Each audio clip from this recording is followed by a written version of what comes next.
సూర్యాపేట జిల్లాలో దారుణ ఘటన చోటు చేసుకుంది. మామిళ్లగడ్డకు చెందినటువంటి వడ్లకొండ కృష్ణ దారుణ హత్య గురయ్యాడు. జనగామ రహదారి నుంచి పిల్లల మరికి వెళ్లేటువంటి కెనాల్ కట్టపైన కృష్ణ మృతదేహం కనిపించింది. అయితే కృష్ణను బండరాళ్లతో కొట్టి హత్య చేసినట్టుగా అనుమానం వ్యక్తం చేస్తున్నారు. 6 నెలల క్రిందట ప్రేమ వివాహం చేసుకున్నాడు కృష్ణ. ఈ కక్షలే హత్యకు దారి తీసినట్టుగా అనుమానాలు వ్యక్తమవుతున్నాయి. ప్రస్తుతం పోలీసులు కేసు నమోదు చేశారు. ఈ కేసును దర్యాప్తు చేస్తున్నారు. ఇక మామిళ్లగూడకు చెందినటువంటి కృష్ణ, మామిళ్లగడ్డకు చెందినటువంటి కృష్ణ దారుణ హత్య గురైనట్టు తెలుస్తోంది. జనగామ వెళ్లేటువంటి రహదారి పైన పిల్లల మరికి వెళ్తుండగా కెనాల్ కట్ట పైన మృతదేహంగా కనిపించాడు. బండరాయితో కొట్టి హత్య చేసినట్టుగా అనుమానం వ్యక్తమవుతోంది. 6 నెలల క్రితం ప్రేమ వివాహం చేసుకున్నాడు కృష్ణ. అయితే ప్రేమ వివాహమే ఈ హత్యకు కారణమట్టుగా పోలీసులు అనుమానిస్తున్నారు. ఒకసారి కృష్ణ కుటుంబీకులు ఈ విషయం పైన పెద్ద ఎత్తున రోధిస్తున్నారు, కన్నీరు ముందుగా విలపిస్తున్నారు. వారు మాట్లాడారు మీడియాతో. వారు ఏం మాట్లాడారు చూద్దాం.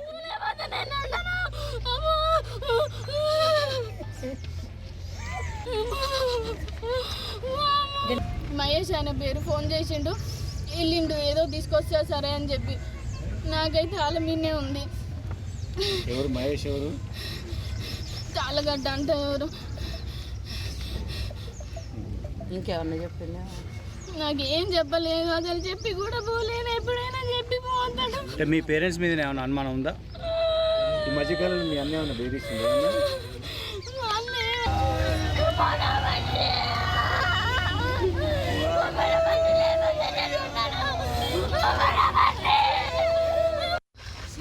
అవుతుంది మా మ్యారేజ్ అయ్యి. మమ్మీ వాళ్ళు ఒప్పుకోకపోతే మేము మా ఇంట్లో ఉంటున్నాం, బంటి వాళ్ళ ఇంట్లో ఫోన్ చేసిండు. ఎవరు ఫోన్ చేస్తే మాట్లాడిండు, ఏదో మాట్లాడిండు. 5కి అట్లా బయటికి వెళ్ళిండు. మళ్ళీ ఇంతవరకు ఇంట్లోకి రాలేడు.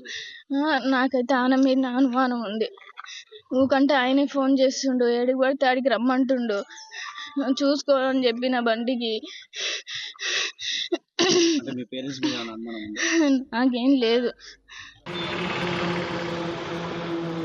సూర్యాపేట జిల్లా మామిళ్లగడ్డకు చెందినటువంటి కృష్ణ దారుణ హత్య గురయ్యాడు.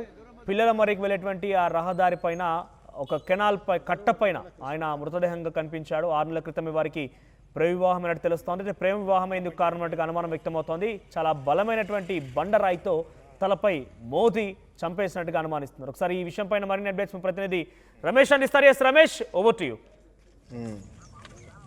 సూర్యాపేట జిల్లాలో దారుణం చోటు చేసుకుంది. కృష్ణ అనే యువకుని హత్య చేయడం జరిగింది. కృష్ణ ఇటీవల 6 నెలల క్రితమే ప్రేమ వివాహం చేసుకున్నారు. పిల్లల మరికి చెందినటువంటి భార్గవి గౌడ్ని కూడా వివాహం చేసుకోవడం జరిగింది. ఇంట్లో ఆ అమ్మాయి ఇంట్లో కూడా ఈ వివాహానికి అంగీకరించకపోవడంతో వారు దూరంగా వెళ్ళి వివాహం చేసుకొని సూర్యాపేటలోనే నివాసం ఉంటున్నారు. నిన్న సాయంత్రం కృష్ణ ఇంట్లో ఉన్న సమయంలో మహేష్ అనేటటువంటి వ్యక్తి ఫోన్ చేయగా సాయంత్రం బయటికి వెళ్ళడం జరిగింది. అప్పటి నుంచి కూడా మళ్ళీ తిరిగి రాలేదని కూడా ఆ భార్య భార్గవి కూడా చెప్తుంది. అయితే పిల్లల మరికి వెళ్ళే రూట్లో ఏదైతే మూసీ కెనాల్ ఉందో మూసీ కెనాల్ వెంట కూడా ఆ డెడ్ బాడీని కూడా గుర్తించడం జరిగింది. బంధువులంతా కూడా కన్నీరు మున్నీరు అవుతున్నారు. ఆ కృష్ణ సూర్యాపేటకు చెందిన వారు కావడం, అదేవిధంగా ఆ భార్య భార్గవి పిల్లల మరి తండాకు కూడా చెందినటువంటి వారు. 6 నెలల క్రితమే వీరిద్దరు కూడా ప్రేమ వివాహం చేసుకున్నారు. ఇంట్లో కూడా వివాహాన్ని ఎవరు కూడా అంగీకరించకపోవడంతో వీరు సూర్యాపేటలోనే నివాసం ఉంటున్నారు. అయితే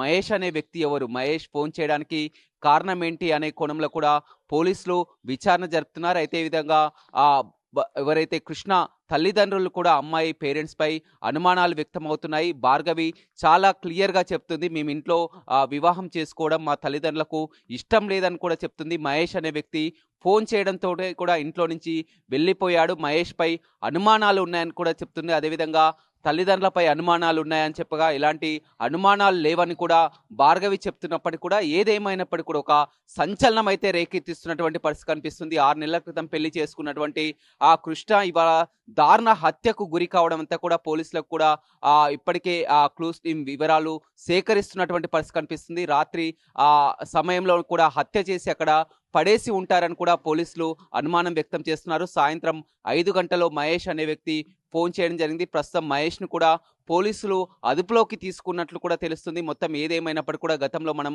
మిర్యాలగూడలో కూడా పరువు హత్యను చూడడం జరిగింది. మళ్ళీ ఇప్పుడు సూర్యాపేట జిల్లాలో కూడా వీరు ఆ ప్రేమ వివాహం చేసుకొని 6 నెలల తర్వాత కూడా దారుణంగా హత్యకు గురి కాబట్టి కృష్ణ హత్యపై కూడా పలు అనుమానాలు వ్యక్తమవుతున్నాయి. ప్రస్తుతం సూర్యాపేట మార్చరీ కూడా మృతదేహాన్ని తరలించడం జరిగింది. పెద్ద ఎత్తున కుల సంఘాలు కూడా అక్కడికి చేరుకున్నటువంటి పరిస్థితి కనిపిస్తుంది. ఏదేమైనప్పటికీ కూడా సూర్యాపేటలో జరిగినటువంటి ఈ మర్డర్ అనేది కలకలం రేపుతున్నటువంటి పరిస్థితి అయితే కనపడుతుంది. సూర్యాపేట జిల్లాలో కృష్ణ దారుణ హత్య వెనుక ఉన్న నిజాలేంటి? సూర్యాపేట జిల్లాలో దారుణ హత్య జరిగింది, దారుణంగా కొట్టి చంపేశారు. ఈ హత్యలో నిజాలేంటి అనే విషయాన్ని పోలీసులు బయటికి లాగుతున్నారు. అయితే నిజాలు బయట పెట్టడానికి ఆర్టీవీ కూడా ప్రయత్నం చేసింది. ఆ నిజాలను కుటుంబ సభ్యులతో మాట్లాడి చాలా విషయాలు ఆర్టీవీ రాబట్టగలిగింది. కృష్ణ భార్య భార్గవి మాట్లాడారు ఆర్టీవీతో. మేము 6 నెలల క్రితం పెద్దలను ఎదిరించి కులాంతర వివాహం చేసుకున్నామని భార్గవి చెప్తున్నారు. అప్పటి నుంచి మా కుటుంబ సభ్యులు మాతో మాట్లాడడం మానేశారు అని చెప్పారు. మేము ప్రేమ పెళ్లి చేసుకున్నందుకే మా ఫ్యామిలీ మెంబర్సే డబ్బులిచ్చి నా భర్తను చంపించేశారు అని భార్గవి చెప్తున్నారు. నాలాగా ఏ అమ్మాయికి జరగొద్దు అని భార్గవి కన్నీటి పర్యంతమవుతున్నారు. బైరి మహేష్ అనే వ్యక్తి నా భర్తతో ఎప్పుడు గొడవ పడుతూ ఉండేవాడు అని భార్గవి మాట్లాడారు. మామిళ్ళగడ్డకు చెందిన వడగొండ్ల కృష్ణను దారుణంగా చంపేశారు. జనగామ రహదారి నుంచి పిల్లల మరికి వెళ్లే దారిలో కృష్ణను కొట్టి చంపేశారు. కెనాల కట్టపై కృష్ణ పడి ఉన్నాడు. కృష్ణను బండరాలతో కొట్టి హత్య చేసినట్టుగా అనుమానాన్ని వ్యక్తం చేస్తున్నారు. 6 నెలల క్రితం ప్రేమ వివాహం చేసుకున్నారు కృష్ణ భార్గవి. ఈ కక్షలే హత్యకు దారితీశాయని అనుమానాలు వ్యక్తం చేస్తున్నారు. భార్య కూడా ఆ వివరాలను ఆర్టీవీతో మాట్లాడుతూ చెప్పారు. మీరు ఆర్టీవీ స్క్రీన్ పైన చూడొచ్చు. భర్తను చంపేశారు అని తెలిసిన తర్వాత ఆమె కన్నీరు మున్నీరుగా రోధిస్తూ ఉన్నారు. తన భర్త చావుకు తన కుటుంబ సభ్యులే అని చెబుతూ ఉన్నారు. ఆమె ఏం మాట్లాడారో ఒకసారి చూద్దాం. సూర్యాపేటలో కృష్ణ హత్య కలకలం రేపుతుంది. పెళ్ళై 6 నెలలు అయింది. ప్రేమించి పెళ్లి చేసుకున్నటువంటి పాపానికి ఈ విధంగా హత్య చేస్తారా అని కూడా భార్య భార్గవి చూస్తుంది. కన్నీరు మున్నీరవుతున్నటువంటి పరిస్థితి కనిపిస్తుంది. 6 నెలల క్రితం వీళ్ళు ప్రేమించి పెళ్లి చేసుకున్నారు. నిన్న సాయంత్రం ఇంట్లో ఉన్నటువంటి సమయంలో ఒక వ్యక్తి బైరు మహేష్ అనే వ్యక్తి ఫోన్ చేయడం జరిగింది. ఆ ఫోన్ కాల్ రావడంతో అతను బయటికి వెళ్ళడం జరిగింది. ఆ తర్వాత ఇంటికి తిరిగి రానటువంటి పరిస్థితి కనిపిస్తుంది. తెల్లారే చూస్తే ఏదైతే ఉందో పిల్లల మరి రోడ్లో ఉన్నటువంటి మూసీ కెనాల్ దగ్గర శవమై తేలినటువంటి పరిస్థితి అయితే కనిపించిందని చెప్పవచ్చు. మనతో మాట్లాడడానికి భార్గవి ఉన్నారు. భార్గవి, మీకు పెళ్లి ఎప్పుడు జరిగింది? ఎన్నేళ్ల క్రితం జరిగింది? అసలు ఏమనుకుంటున్నారు? 6 months బ్యాక్ మేము పెళ్లి చేసుకున్నాం August 7కి. మా పేరెంట్స్ ఒప్పుకోలేదు. క్యాస్ట్ ఫీలింగ్తోనే వాళ్ళు ఎస్సీ మనం ఎట్లా చేసుకుంటామని చెప్పి చాలా ఇది చేసిర్రు. అయినా కూడా నాకు అట్లా ఏం లేదు, నాకు అతనంటేనే ఇష్టం అని చెప్పి నేను గట్టిగా ఉండి నేను పెళ్లి చేసుకున్నా బంటిని. నీకు ఎలా పరిచయం బంటి? ఎలా పరిచయం? మా అన్నయ్య ద్వారా నాకు పరిచయం. ఒకసారి నా ఇంటికి తీసుకొచ్చిండు బంటిని. అట్లా నాతో బంటి మాట్లాడడం అట్లా జరగడంతో పరిచయం.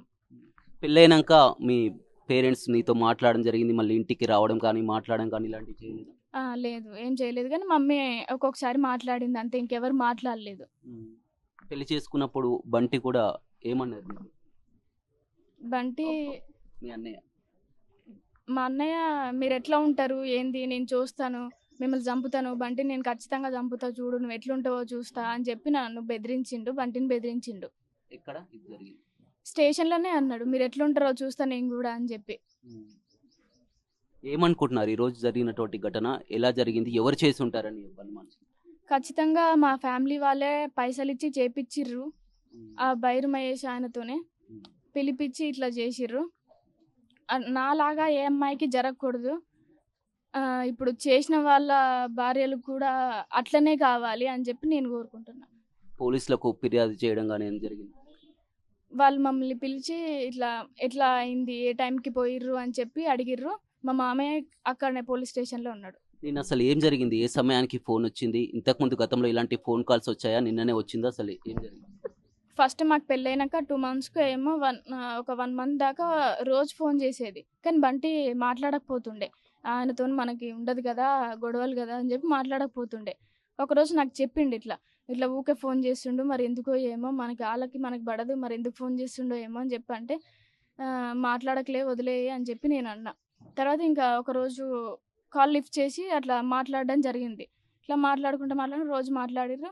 ఇట్లా ల్యాండ్ విషయం అని చెప్పి ఇట్లా నార్మల్గా పైసలు ఇప్పియడం అని చెప్పి ఏదో ఒకటి చెప్పి రోజు కాల్ మాట్లాడడం, బయటికి పిలిపించుకోవడం, అట్లా మంచిగా మాట్లాడి అట్లా చేసి ఇట్లా చేసిర్రు. ఎవరు ఆ వ్యక్తి? ఎవరు ఫోన్ చేసిన వ్యక్తి? బైరు మహేష్ ఎవరు అతను? బైరు మహేష్ తాళగడ్డలో ఉంటాడు అంట. ఇంతకుముందు బంటికి వీళ్ళకి గొడవలు ఉండే అంట, అంతే. అంటే పోలీసులు కూడా చెప్తున్నారు గతంలో కూడా ఆ బంటిపై కూడా కేసులు ఉన్నాయి, ఆ పాత గొడవలు ఈ కక్షలే కారణమని కూడా పోలీసులు ఒక అనుమానం వ్యక్తం చేస్తున్నారు. ఆ పాత గొడవలు కక్షలు కారణం అనుకుంటారా, లేకపోతే మీరు ఈ విధంగా ప్రేమించి పెళ్లి చేసుకున్నందుకు హత్య జరిగిందని? లేదు, పాత కక్షలు అయితే ఏం కాదు. మేము ప్రేమించి పెళ్లి చేసుకున్నాం కాబట్టే అట్లా చేసిండ్రు. నిన్న సాయంత్రం 5 గంటలక కాల్ వచ్చింది ఇంట్లో నుంచి వెళ్ళినప్పుడు. మీరు మళ్ళీ ఎవరికి చెప్పడం జరిగింది ఇంట్లో నుంచి ఇట్లా వెళ్ళాను, ఎప్పటి వరకు వెయిట్ 3 o'clock వరకు వెయిట్ చేసిన నేను. నైట్? నైట్కి 3 o'clock వరకు వెయిట్ చేసి మా వదినకు ఫోన్ చేసిన. వదిన తర్వాత ఇంకా ఒకతే ఉందని చెప్పి నాకు పిన్ని వాళ్ళకి ఫోన్ చేసింది. పక్కన పిన్ని వాళ్ళు ఉంటారు, నన్ను తీసుకొని వెళ్ళిర్రు. ఏం కాదులే, వస్తాడులే, ఎప్పుడు ఇట్లనే పోతాడు కదా అని చెప్పి మేము అనుకున్నాము. కానీ ఇట్లా జరుగుతుంది అని చెప్పి మేము ఎక్స్పెక్ట్ చేయలే అసలు. పెళ్ళైనాక మీ పేరెంట్స్తో కూడా మాట్లాడడం జరిగిందా? వాళ్ళు ఎప్పుడన్నా మీరు వెళ్ళడం కానీ రమ్మని కానీ చెప్పడం కానీ ఇలాంటివి? ఏం జరగలేదు. మా డాడీ ఇంతవరకు నాతో మాట్లాడలే, మా అన్నయ్య వాళ్ళు మాట్లాడలే. వాళ్ళు అసలు వస్తే నువ్వు ఒకదానివి రా, లేకుంటే అట్లే ఉండు అని చెప్పి అన్నారు. నేను రానని చెప్పిన వాళ్ళకి. నేను ఆల్రెడీ పెళ్లి చేసుకున్నా కదా, మళ్ళీ పెళ్లి చేసుకోవడం అంటే అది గలీజ్ పేరు, నాకు వద్దు. ఆల్రెడీ నేను ఒకటి పెళ్లి చేసుకున్నా, నాకు ఆయనే కావాలి, కష్టమైన సుఖమైన నేను ఆయనతోనే ఉంటా అని చెప్పి చెప్పిన వాళ్ళకి. ఎక్కడ చేసుకున్నారు పెళ్లి? నెకర్కల్లో చేసుకున్నాం. ఆ, ఎలా ఉంటున్నారు, ఎలా జీవితం గడుస్తుంది 6 నెలల పాటు కూడా? మేము చాలా బాగుంటుండే, అసలు చాలా మంచిగా చూసుకుంటాడు నన్ను. నేను ఉండలేకపోతా. ఖచ్చితంగా నాకు జరిగినట్టే వాళ్ళకు కూడా జరగాలి అని చెప్పి నేను అనుకుంటున్నాను. మీకు ఎప్పుడు తెలిసింది ఈ విషయం? ఇంట్లో నుంచి ఇట్లా వెళ్ళిపోయింది కదా, తెల్లవారి 3 గంటల వరకు కూడా వేచి చూసింది కదా, మీకు ఎప్పుడు తెలిసింది, ఎవరు చెప్పారు? అసలు ఆయన లేడు అని చెప్పి నేను అసలు పడుకొని కూడా పడుకోలేదు. మార్నింగ్ 7 o'clockకి నాకు ఒక పోలీస్ ఫోన్ చేసి ఇట్లా అడిగిండు, ఇట్లా బంటి ఏ కలర్ డ్రెస్ వేసుకుండు, ఆయనకి బైక్ ఉందా, సంథింగ్, ఆయనకి హెయిర్ కట్ చేయించుకుందా అని చెప్పి అడిగితే అవును అని చెప్పి నేను అన్నీ చెప్పిన తర్వాత ఎందుకు అని చెప్పి నేను అడిగితే వాళ్ళు చెప్పలేదు. మళ్ళీ అడిగిన ఎందుకు అని అంటే సరే మళ్ళీ కాల్ చేస్తాం మేము అని చెప్పి కట్ చేసిరు వాళ్ళు. మీరు ఎవరిపై అనుమానం వ్యక్తం చేస్తున్నారు ప్రధానంగా? మా ఫ్యామిలీపై ఖచ్చితంగా. గతంలో ఏమన్నా బెదిరింపులు కానీ ఈ విధంగా రావడం కానీ వచ్చాయా? మా అన్నయ్య బెదిరించిండు. ఊర్లోకి వచ్చినప్పుడు తిట్టడం, ఎట్లా పడితే అట్లా అనడం, అట్లా చాలా జరిగినాయి. మీరు ఎంతమంది? మీ అన్నయ్య? 2 అన్నయ్యలు, నేను. ఎంతవరకు చదువుకుంటారు? పెద్దన్నయ్య డిగ్రీ ఫైనల్ ఇయర్ అయిపోయింది, చిన్నన్నయ్య డిగ్రీ 3rd year, నేను 2nd year డిగ్రీ కంటిన్యూ చేస్తున్నా. నిజంగా దారుణమైనటువంటి ఘటన అని చెప్పుకోవచ్చు. ఎందుకంటే చిన్న వయసులోనే ప్రేమించి పెళ్లి చేసుకున్న పనికి ప్రతిరోజు కూడా అతని ఎలా ఉండేది మీతో, కానీ ఏం మాట్లాడేది ఇక్కడ అంటే సూర్యాపేట నుంచి ఎట్లా మీ జీవితం ఎట్లా గడిపేది రోజు? చాలా మంచిగా చూసుకుంటే నన్ను. నేను ఖచ్చితంగా ఉండలేనేమో అనిపిస్తుంది నాకు. ఎందుకంటే గతంలో మనం మిర్యాలగూడలో చూడడం జరిగింది. అమృత ప్రణయ్ కూడా సేమ్ ఇలాంటి ఇష్యూనే జరిగింది. ఆ అమ్మాయి కూడా మొత్తం న్యాయ పోరాటం కూడా చేసినటువంటి పరిస్థితి కూడా మనం చూడడం జరిగింది. మీరేం చేయబోదు? ఖచ్చితంగా నేను పోరాటం చేస్తాను. శిక్ష పడే వరకు నేను వాళ్ళకి పోరాటం చేస్తా ఖచ్చితంగా. నా బంటికి ఎట్లా అయిందో వాళ్ళకు కూడా అట్లే కావాలి, వాళ్ళకు ఉరిశిక్ష కావాలి అని చెప్పి నేను అనుకుంటాను. ఎందుకు ఇలాంటి ఘటనలు తరచూ జరుగుతున్నా కానీ మీరిద్దరు ప్రేమించి పెళ్లి చేసుకున్నారు అని చెప్తున్నారు, అంతా కూడా కలిసే ఉంటున్నారు, మళ్ళీ ఎందుకు ఇలాంటి ఘటనలు జరుగుతున్నాయి? క్యాస్ట్ ఫీలింగ్, వాళ్ళకి క్యాస్ట్ వేరే అంట. క్యాస్ట్ మనదైతే ఇస్తాం, అది ఎవరైనా సరే అంట. ఎవరైనా సరే అంటే వాళ్ళు మంచిగా చూసుకోవాలి కదా. ఫస్ట్ నాకు నచ్చాలి కదా, వాళ్ళకి నచ్చితే సరిపోతుందా? వాళ్ళైతే ఉండరు కదా వాళ్ళ దగ్గర, నేను ఉండాలి కదా. నాకు నచ్చిందే నేను పెళ్లి చేసుకున్నా. నువ్వు ఇంట్లో లవ్ చేసినప్పుడు, ప్రేమించుకున్నప్పుడు మీ పేరెంట్స్కి ఇట్లా చెప్పడం జరిగిందా, నేను ఇట్లా బంటిని లవ్ చేశాను, పెళ్లి చేసుకుంటాను? ఇంట్లో తెలిసినప్పుడు చెప్పిన నేను, అవును చేస్తున్నా అని చెప్పిన తర్వాత ఇంకా 2 years తర్వాత నెక్స్ట్ ఇంకా పెళ్లి చేద్దాం అన్నట్టుగా ఫిక్స్ అయితే నేను చేసుకోను అని చెప్పి సూసైడ్ చేసుకోవడం, సంథింగ్ అట్లా టాబ్లెట్స్ వేసుకోవడం అన్నీ జరిగినాయి. అయినా కూడా వాళ్ళు ఒప్పుకోవట్లేదు. ఇంకా నేను బయటకు వచ్చేసిన, పెళ్లి చేసుకున్నా.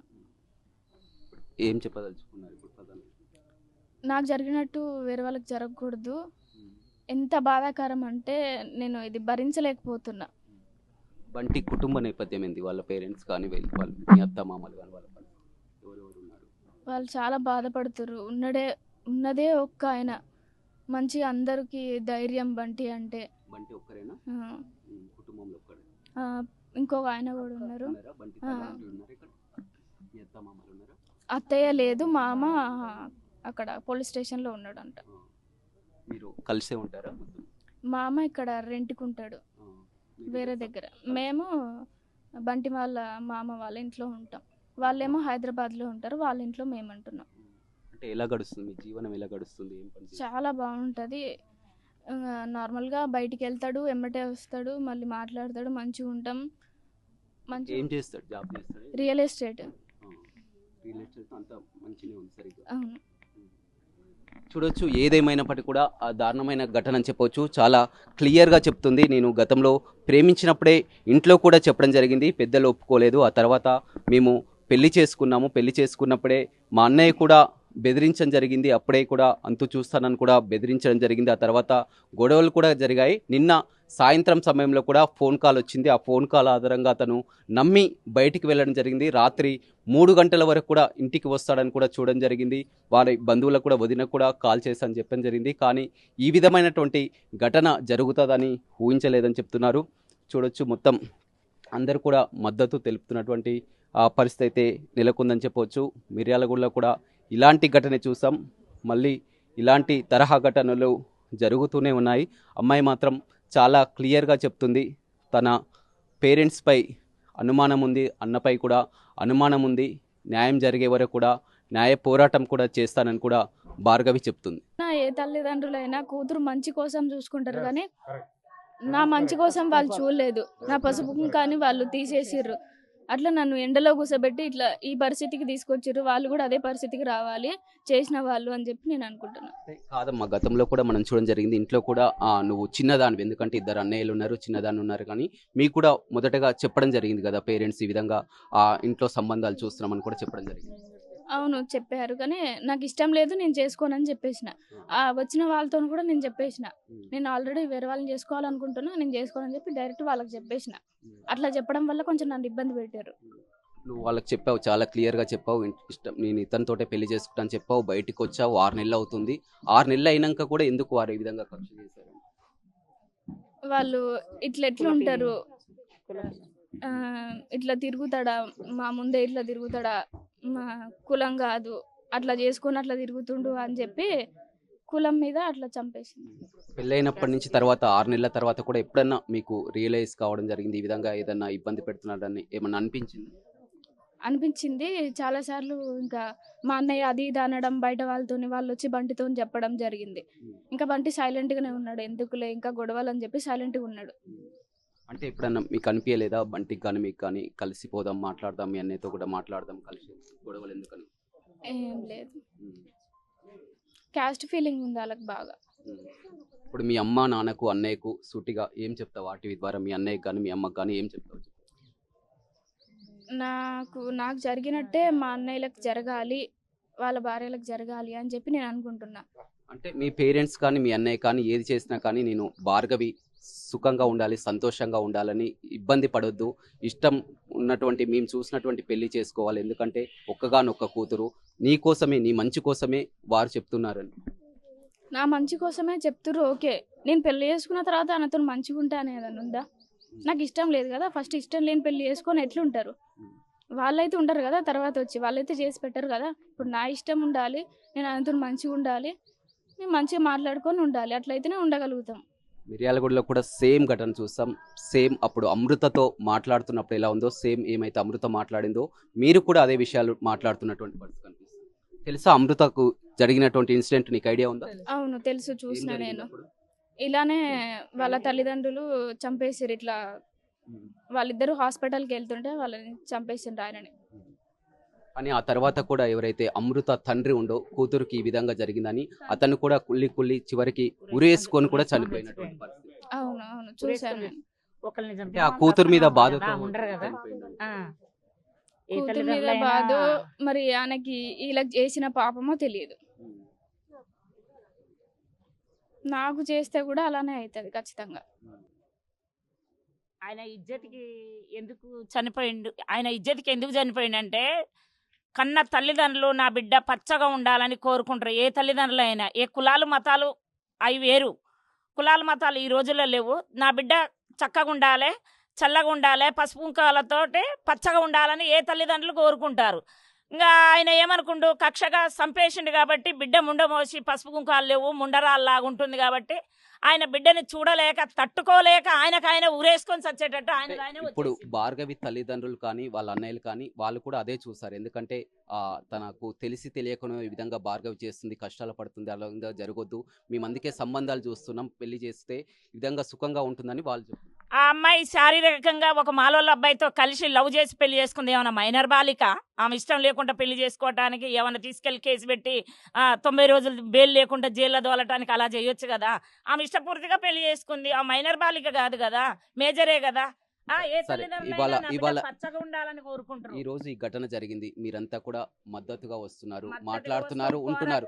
మరి తర్వాత ఆమె పరిస్థితి ఏంది? ఈ రోజు మాత్రం మీరందరూ ఉన్నారు, రేపు నెక్స్ట్ ఆమె ఇప్పుడు కూడా ఆమెకు తోడుగా ఉండి మేము పోరాటం చేయడానికి సిద్ధంగా ఉన్నాం. మేము ఏం చేస్తాం? అమ్మాయికి న్యాయం జరిగిందాక అమ్మాయి ఇంట తోడు ఉంటాం. ఆ భర్తని ఎలా చంపారో, ఎవడోడు చంపాడో వాళ్ళు కూడా అలానే చచ్చిపోతారు. ఆమె పరిస్థితి ఏంది? ఎక్కడికి వెళ్ళాలి? ఆమె ఏడ ఉండాలి? ఆమెతో ఉంటదండి. ఎక్కడికి పోద్ది? భర్త పెళ్లి చేసుకుంది, ఆ భర్త దగ్గరే ఉంటది. కష్టమైన అత్తగారింట్లోనే ఉంటది కదా. అమృత కంటే అత్తగారు సంపాదించిందో అమ్మగారు సంపాదించిందో ఆస్తుపాస్తులు ఉన్నాయి, ఆమె స్వతహా గడుపుతుంది.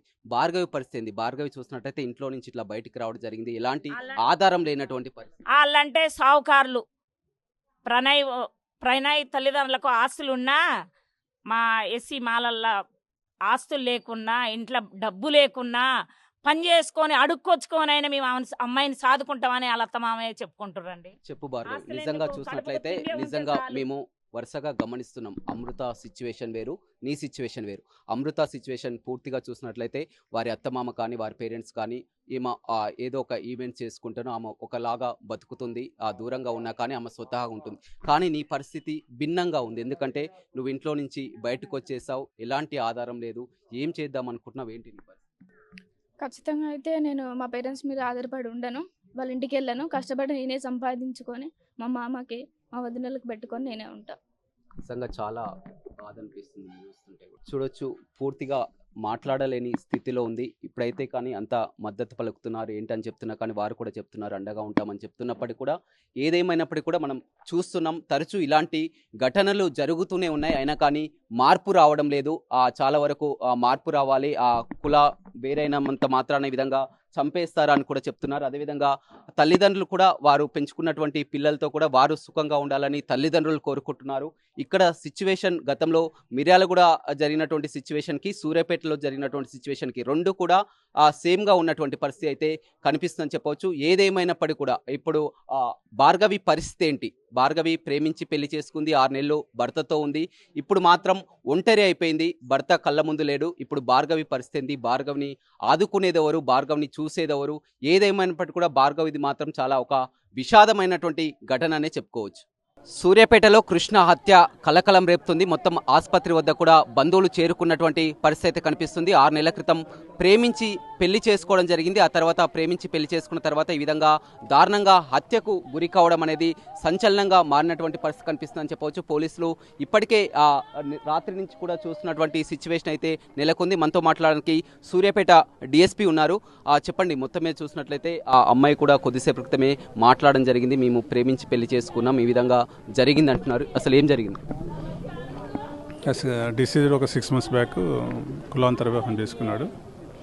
నిన్నటి రోజు ఒక కాల్ వస్తే బైర్ మహేష్ అనే పర్సన్ కాల్ చేస్తే అతనితో వెళ్ళాడు. మార్నింగ్ డెడ్ బాడీ దొరికింది. దాని ప్రకారం వాళ్ళ బ్రదర్ బైర్ మహేష్ మర్డర్ చేశారని ఒక సస్పెక్ట్ చేస్తుంది. దాని మీద కూడా వాళ్ళు కంప్లైంట్ కూడా అదే ఇచ్చిండ్రు. దాని మీదనే దర్యాప్తు చేస్తున్నాం. గతంలో వీళ్ళకు బెదిరింపు కాల్స్ కానీ ఈ విధంగా వచ్చినటువంటి సిచ్యువేషన్ లేదు, అలాంటివి ఏం లేదు. అలాంటి బెదిరింపు కాల్స్ అయితే ఏం రాలేదు ఇంతవరకు వాళ్ళకు. ఎవరైనా అమ్మాయి చెప్తున్నటువంటి ప్రకారం చాలా క్లియర్గా మా పేరెంట్స్ పై, మా బ్రదర్ పై అనుమానం వ్యక్తం చేస్తున్నటువంటి పరిస్థితి. అదే కోణంలో దర్యాప్తు చేస్తున్నాం. వాళ్ళ బ్రదర్ నవీన్, ఒక బైర్ మహేష్ పర్సన్స్ ఉన్నారు, అదే కోణంలో దర్యాప్తు చేస్తున్నాం. మహేష్ అనే వ్యక్తి ఎవరండి? కాల్ చేసి ఫోన్ కాల్ చేస్తేనే మహేష్ ఫోన్ చేస్తేనే బయటికి వెళ్ళారని చెప్తున్నారు. ఇలా బ్రదర్ వాళ్ళ ఫ్రెండ్ బైర్ మహేష్, ఆ కోణంలో చేస్తున్నాం. ఇది ఎప్పుడు తెలిసింది ఈ ఘటన? ఎందుకంటే వీళ్ళు సాయంత్రం 5 గంటలకి ఈ సిచ్యువేషన్ జరిగింది, రాత్రి 3 గంటల వరకు కూడా ఎదురు చూడడం జరిగిందని చెప్తున్నారు. ఎప్పుడు ట్రేస్ చేయడం జరిగింది? మనకు మార్నింగ్ డెడ్ బాడీ కనిపించినాక మనకు తెలిసింది. చాలాసేపు ఎవరైనా తెలియలేదు, వాళ్ళ ఫాదర్ వచ్చి గుర్తుపట్టినాక కానీ మనకు తెలిసింది. అదేవిధంగా ఎవరైతే హంతకుడుండో కృష్ణపై కూడా గతంలో పాత కేసులు ఉన్నాయి. ఈ పాత కేసులో కూడా ఈ కక్ష పాత గొడవలతో కూడా హత్య చేసిండ్రని కూడా మరొకరు చెప్తున్నటువంటి ఆ కోణంలో కూడా దర్యాప్తు చేస్తున్నాం. మన పాత కక్షల పరువు హత్య అనే కోణంలో దర్యాప్తు చేస్తున్నాం. అంటే అదే ఒక సస్పెన్స్గా మారింది. ఇది పరువు హత్యన పాత కక్షల కారణంతో అదే ఇన్వెస్టిగేషన్ చేస్తున్నప్పుడు ఇన్వెస్టిగేషన్ కంప్లీట్ అయితే కానీ ఒక కంప్లీట్ చెప్పగలుగుతాం. ఇప్పటికైతే మనం ఈ పాత కక్షల పరువు హత్యనని చెప్పలేము. అంటే గతంలో ఇతనిపై రౌడీ షీట్ ఓపెన్ చేయండి. లేదండి, డిసీజన్ మీద లేదు. 2 కేసులు ఉన్నాయి డిసీజన్ మీద, కానీ రౌడీ షీట్ లాంటిది ఏం లేదు. బైరు మహేష్ అన్న అతని మీద మాత్రం రౌడీ షీట్ ఉంది. బైరు మహేష్ ఫోన్ చేసిన అతని మీద రౌడీ షీట్ ఉంది. మీరు ఫిర్యాదు చేయడం జరిగిందా? మీకు వాళ్ళ ఫాదర్ కంప్లైంట్ చేసిండు, దాని మీద ఎఫ్ఐఆర్ చేసినాం. SC/ST అబ్బాయి డిసీజ్డ్ SC కాబట్టి SC/ST plus murder case. Next ఏంటి? ఒక గ్రామంలో కూడా ఒక టెన్షన్ వాతావరణం నెలకొంది. ఎందుకంటే అంతా కూడా మద్దతు తెలుపుతున్నటువంటి పరిస్థితి కనిపిస్తుంది. ఇప్పటికైతే అదుపులోనే ఉంది. అక్యూడ్ కోసం 4 బృందాలు ఏర్పాటు చేసినాం. సాయంత్రం లేకపోతే మార్నింగ్ కల్లా పట్టుకుంటాం. మిగతా ఏదంటే మేము చెప్తాం. అంటే అదుపులో ఉన్నట్లు కూడా తెలుస్తుంది ఆల్రెడీ? లేదు, ఇంకా అదుపులోకి రాలేదు. 4 బృందాలు అయితే వెళ్ళినాయి, అదుపులోకి రాలేదు. గతంలో ఎందుకంటే మనం మిర్యాలగూడలో కూడా చూడడం జరిగింది. అమృత ప్రణయ్ కేసుకు సూర్యాపేట కేసు కూడా సిమిలర్గా కనిపిస్తున్నటువంటి సిచ్యువేషన్ అయితే. లేదు, హయ్యర్ కదా ప్రణయ్కి, దానికి దీనికి. ఇది వాళ్ళ బ్రదరే చేసిందని అమ్మాయి చెప్తుంది. ఆ కోణంలో దర్యాప్తు చేస్తుంది. అమ్మాయి ఇచ్చే ఫిర్యాదు ఆధారంగా కేసు? లేదు, అమ్మాయి ఫిర్యాదు తీసుకోవాలి. ఫాదర్ వాళ్ళ ఫాదర్ డేవిడ్ కంప్లైంట్ ఇచ్చిన దాని మీద ఎఫ్ఐఆర్ చేసిన. రైట్, చూడొచ్చు పోలీసులు మాత్రం చాలా క్లియర్గా చెప్తున్నారు. ఇది పరువు హత్య లేకపోతే పాత కక్షల కారణమై ఉంటాయని. కానీ 2 కోణంలో కూడా విచారణ జరుపుతున్నాం. గతంలో ఇతనిపై కూడా కేసులో ఉన్నటువంటి పరిస్థితి కనిపిస్తుంది. ఎవరైతే బైరు మహేష్ ఉన్నారో, కాల్ చేసినటువంటి వ్యక్తి బైరు మహేష్ పై కూడా రౌడీ షీట్ కూడా ఓపెన్ చేయడం జరిగింది. అదేవిధంగా ఇతనిపై కూడా, కృష్ణపై కూడా కేసులు ఉన్నాయి. అదేవిధంగా పోలీసులు చెప్తున్నటువంటి ప్రకారం ఎవరైతే భార్గవి ఉందో, భార్గవి కూడా చాలా క్లియర్గా అనుమానం వ్యక్తం చేస్తుంది. తన కుటుంబ సభ్యులపై అనుమానం వ్యక్తం చేస్తుంది. వాటిని కూడా పరిగణలోకి తీసుకుంటామని చెప్తున్నారు. ఏదేమైనప్పటికీ కూడా ఒక పులి స్టాప్ అయితే పడిందని చెప్పవచ్చు. ఎందుకంటే దీన్ని పరువు హత్యగానే, ఎందుకంటే అమ్మాయి ఇచ్చినటువంటి ఫిర్యాదు మేరకు పోలీసులు చెప్తున్నటువంటి ప్రకారం పరువు హత్యగానే భావిస్తున్నారు. గ్రామంలో కూడా ఎలాంటి టెన్షన్ వాతావరణం నెలకొండా, ఉద్రిక్తత వాతావరణం తలెత్తకుండా కూడా పోలీసులు భారీగా మోహరించినటువంటి పరిస్థితి అయితే కనిపిస్తుందని చెప్పవచ్చు. ప్రస్తుతం మార్చిలోనే కృష్ణ మృతదేహం ఉంది. మొత్తం బంధువులంతా కూడా కన్నీరు మున్నీరుగా విలపిస్తున్నారు. ఏదేమైనప్పటికీ కూడా సూర్యాపేటలో మాత్రం ఒక టెన్షన్ వాతావరణం అయితే నెలకొందని చెప్పవచ్చు. DSP చాలా క్లియర్గా చెప్పడం జరిగింది. బైరు మహేష్ ఫోన్ చేసినటువంటి వ్యక్తినే బయటికి వెళ్ళడం జరిగింది. బైరు మహేష్ పై గతంలో కూడా క్రిమినల్ కేసులు ఉన్నాయని చెప్తున్నారు. ఫిర్యాదు కూడా భార్గవి ఫిర్యాదు చేసింది. ఆ ఫిర్యాదు మేరకు కూడా విచారణ కొనసాగిస్తామని కూడా DSP చెప్తున్నారు. ప్రపంచంలో ఏ మూల ఏ క్షణం ఏం జరుగుతుందో వేగంగా తెలుసుకోవడానికి తొలి వెలుగు వాట్సాప్ ఛానల్ని ఫాలో చేయండి.